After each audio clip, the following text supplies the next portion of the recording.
Hello, Rakas! So, I'm here again, Sheena, your Pinoy vlogger in Finland. So, for today's vlog, naisipan ko lang guys na mag-video kasi naglakad ako ngayon at para naman hindi ako mainip sa paglalakad. Samahan niyo ko guys.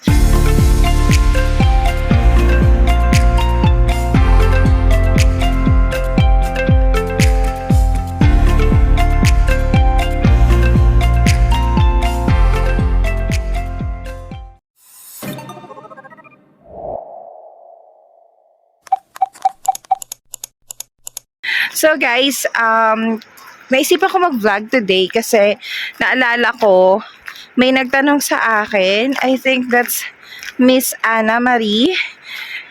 Tinanong niya sa akin kung ano daw yung experience ko ng first week ko dito sa Finland, sa work. So, nung unang araw ng sa trabaho namin ni Ate Ja, syempre hindi kami familiar dito sa papunta sa trabaho namin. Although alam namin na malapit lang siya. Kasi nung pumunta kami, nung dinala kami ni Silk Road sa place kung saan kami mag-work, nakasasakyan kami noon. Syempre, nung kami na ni Ate Ja, ginamit lang namin yung Google Map. So ayun, di ko alam kung sino may problema, yung Google Map ba o kami, kasi parang mali-mali yung namin ni Ate Ja that time. Parang iba kasi yung tinuturo nung daanan hindi naman pwede kasi daanan naman ng sasakyan yun. Asan na kaya yung daanan ng pangtao? So dahil sa medyo natagalan kami kakahanap natin dyan kung saan kami dadaan, ayun, naiihi ako. Sabi ko, Ate Ja, naiihi ako. Wala kami makita na pwedeng paghihian kasi sarado yung last station, sarado pa yung yung store. So sabi ko kay Ate Ja, no choice na, kailangan ko ng umihi. So ayun, that time, dumating kasi kami dito spring. So ganyan pa yung mga puno. Wala pang mga dahon. At habang dito kasi kami, doon kami banda. Doon na kami banda sa may highway ni Ate Ja. Sabi ko, Ate Ja, wala na talaga. Iihi na ako, laban na ako. Buti na naka-French coat ako that time. Mahaba siya. So ayun na nga. Sumuot na nga ako sa ganyan. Pumasok na ako. At umihi ako. Wala na akong pakialam kahit nasa tabi kami ng kalsada that time. So medyo kita ako. Umaga yun. Buti na konti lang yung sasakyan na nadaan. Wala na iihi na ako. Tapos, ayun, so nakarating naman din kami ni Ate Ja at naintindihan nila kami kung bakit medyo na-late kami ng konti. So, yun, nung first 4 days ko sa trabaho, kasama pa namin yung oyaya namin, kasama kami ni Ate Ja. So, tinuro sa amin kung paano magpeso, kung paano mag-approach ng mga residente. So, bawat residente may mga routine. Tapos, yun, nakakalito kasi pagka nilabas na sila sa room nila at nagkasama-sama na sila, ayan na, sino na dito yung mga ginawa namin, nakalimutan na namin kasi magkakamukha sila guys. Tapos, syempre, because of language barrier, so, para na kayong pipi ni Ate Ja, tinitignan na lang namin kung ano yung tinuturo ng residente o ano yung tinuturo ng namin, o yaya namin that time. So, buti naman parang instinct na lang ganun. So, ayun, nakasurvive naman. And then, pang 5th day ko, nagulat ako, binigyan ako ng sariling lista. Hindi ko nakasama yung oyaya ko. Tapos, hindi ko na rin kasama si Ate Ja. Nahiwalay ako kay Ate Ja. Nasa taas na ako, tapos si Ate Ja sa baba. Sabi ko, hala! Although, yung lista na yon, meron namang kaming lista na pagpaparisan. May kasama ako, pero meron kasi sa lista pa din na parang ikaw lang yung gagawa sa residente na yon.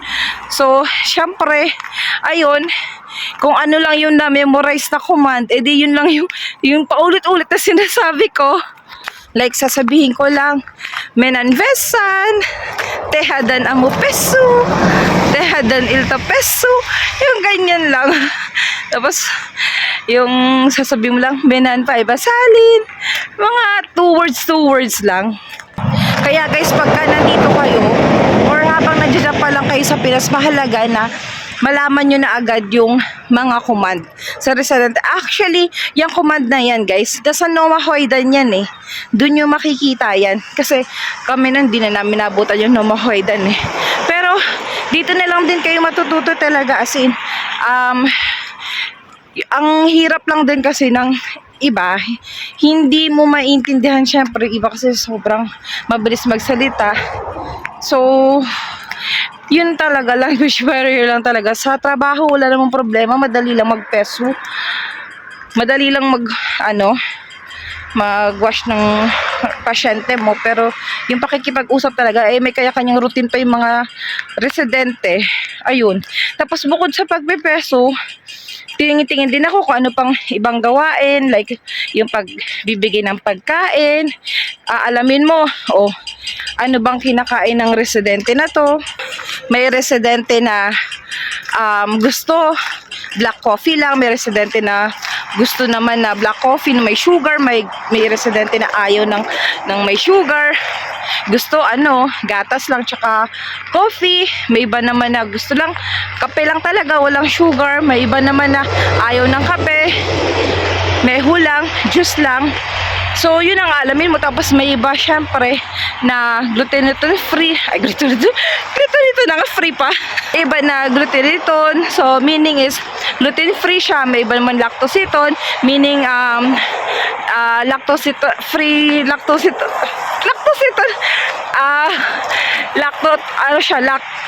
free, ganon. Ano ba yan?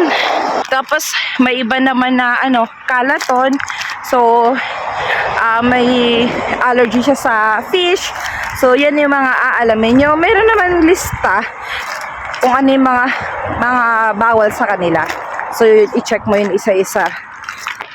Tapos ang importante din guys ay yung alamin mo kung yung residente mo ba ay kumakain ba yun ng normal food, like yung mga kaya niyang kainin yung bread. Kasi yung iba kasi sauce, pag sinabing sauce, siya mash food.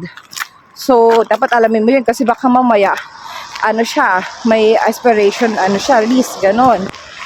So, meron namang ibang residente na hindi siya sauce, hindi siya mass food, pero kailangan nang ibigay lang sa kanya yung soft lang, pemeya lang. So, yun yung soft na pagkain, or meron namang nakalagay doon na lang siya, pieni anus, ganon. Ibig sabihin, small amount lang ng pagkain ang ibigay mo, or may iba naman iso anus, ganon, kasi gutumin. So ayun, yun yung mga inalam namin.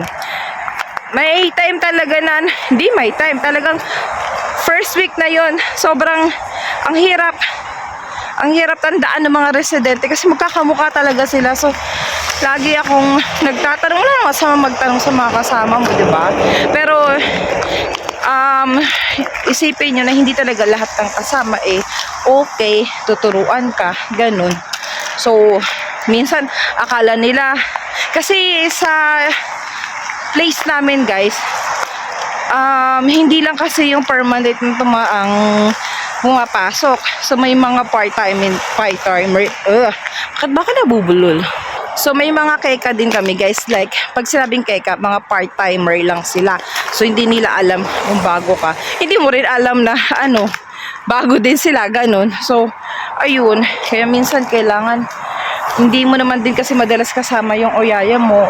Kaya kailangan mo na lang din alamin talaga, tapos aral ka talaga ng finish. Kasi ang masaklap nun guys, pagka yung residente may tinanong na sa'yo, nagtatantrum sa'yo, hindi mo maintindihan kung ano yung niya, gusto niya, o kaya ang nakakaba dyan pag yung may relatives nung pasyente dumating, bigla kang tinanong. Hindi mo naman pwede sabihin na hindi mo alam magsalita. Sabihin mo lang, makakapagsalita ka. Sabihin mo na, text, ka, minapunvahan, swamiksi.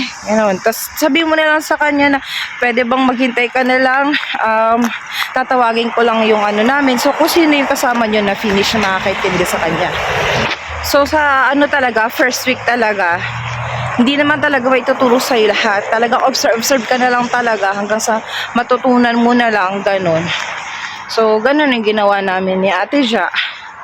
Ayun, parang, after a month, na-memorize na rin namin yung mga residente. Na-memorize namin kung anong gusto nila pagkain, anong ayaw nilang inumin, ganun. So, kung ano yung routine nila, anong oras sila tutulog, anong oras silang gigisingin, ganun. So, hindi naman mahirap yung lininis ng mga residente pag a-approach sa kanila. Meron lang iilan talaga na aggressive, gano'n. Pero hindi naman bawal guys, manghingi ng tulong. Hingi ka ng tulong at the same time, syempre, marunong ka rin dapat tumulong. 'Di ba? So, ayun, swerte lang kasi hindi naman din kami nahirapan makisama ni Ate Ja. Yun lang din guys, kailangan marunong ka talaga makisama. Kasi pagka marunong ka makisama, at least marami kang matatanungan, maraming tutulong sa'yo. Diba? Yan lang guys. So, hopefully, kahit pa paano nakapagbigay ako sa inyo ng tips, diba? So, see you guys on my next vlog. Bye for now. Moika!